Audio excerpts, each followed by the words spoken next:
Assalamualaikum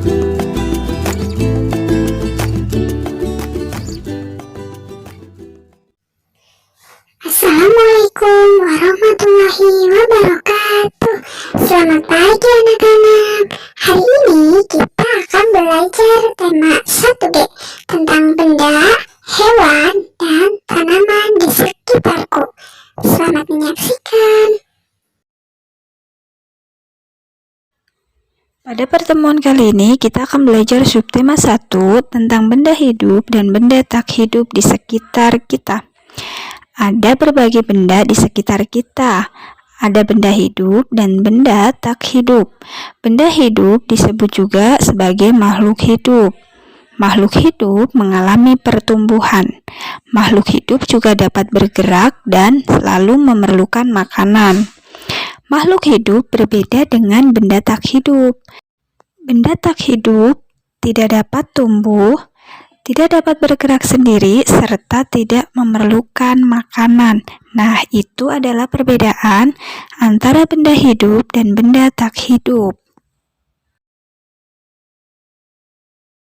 Sekarang coba kalian buka halaman 3. Pada halaman 3, Nina dan Deli sedang bermain di taman bermain. Mereka naik sepeda berkeliling taman. Coba kalian perhatikan gambar tersebut. Pada gambar tersebut terdapat benda hidup dan benda tak hidup. Sekarang, bisakah kalian menunjukkan mana benda hidup dan benda tak hidup? Iya, betul. Tempat bermain, kursi, dan lampu termasuk ke dalam benda tak hidup. Sedangkan Nina, bunga, dan pohon termasuk ke dalam benda hidup karena ketiganya mengalami pertumbuhan. Ketiganya juga memerlukan makanan. Selanjutnya, kalian buka halaman 9. Pada halaman 9, Nina dan Adi melakukan aktivitas yang berbeda. Nina memberi makan dan minum pada kelinci peliharaannya, sedangkan Adi sedang bermain robot-robotan. Kemudian kalian lingkari ciri-ciri benda hidup. Sekarang coba kalian perhatikan halaman 10.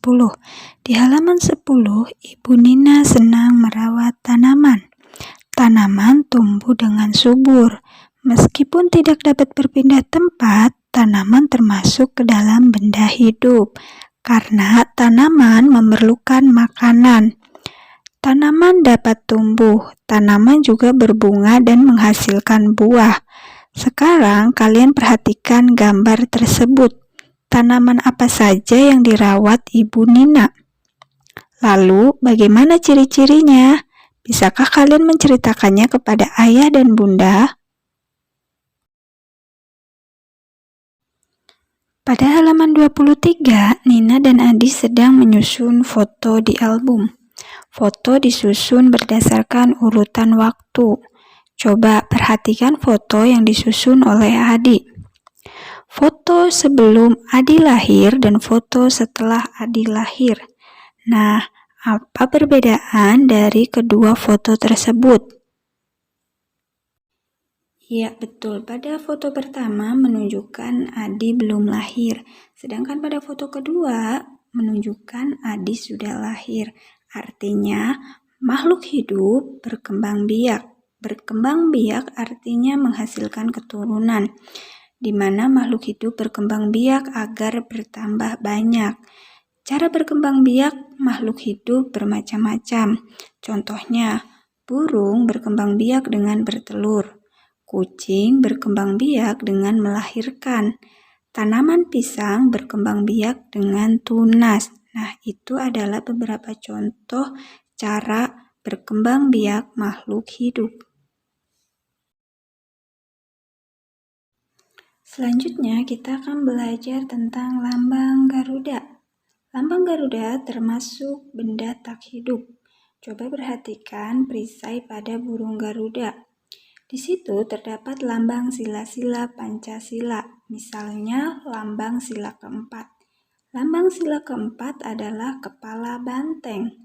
Bunyi dari sila keempat Pancasila yaitu kerakyatan yang dipimpin oleh hikmat kebijaksanaan dalam permusyawaratan perwakilan. Nah, itu juga salah satu contoh benda tak hidup. Amatilah gambar berikut. Masih ingatkah kamu bunyi dan lambang sila-sila Pancasila? Susunlah bunyi sila berikut, kemudian lingkarilah lambang sila yang sesuai dengan kalimat tersebut. Jadi kesimpulan pembelajaran kita hari ini yaitu kita belajar tentang benda hidup dan benda tak hidup. Benda hidup yaitu adalah makhluk hidup. Nah, makhluk hidup biasanya memiliki cara berkembang biak yang berbeda-beda. Ada yang bertelur, melahirkan, dan ada yang tunas. Nah, selain itu kita juga belajar tentang pengamalan sila keempat. Cukup sampai di sini ya pembelajaran kita hari ini. Wassalamualaikum warahmatullahi wabarakatuh.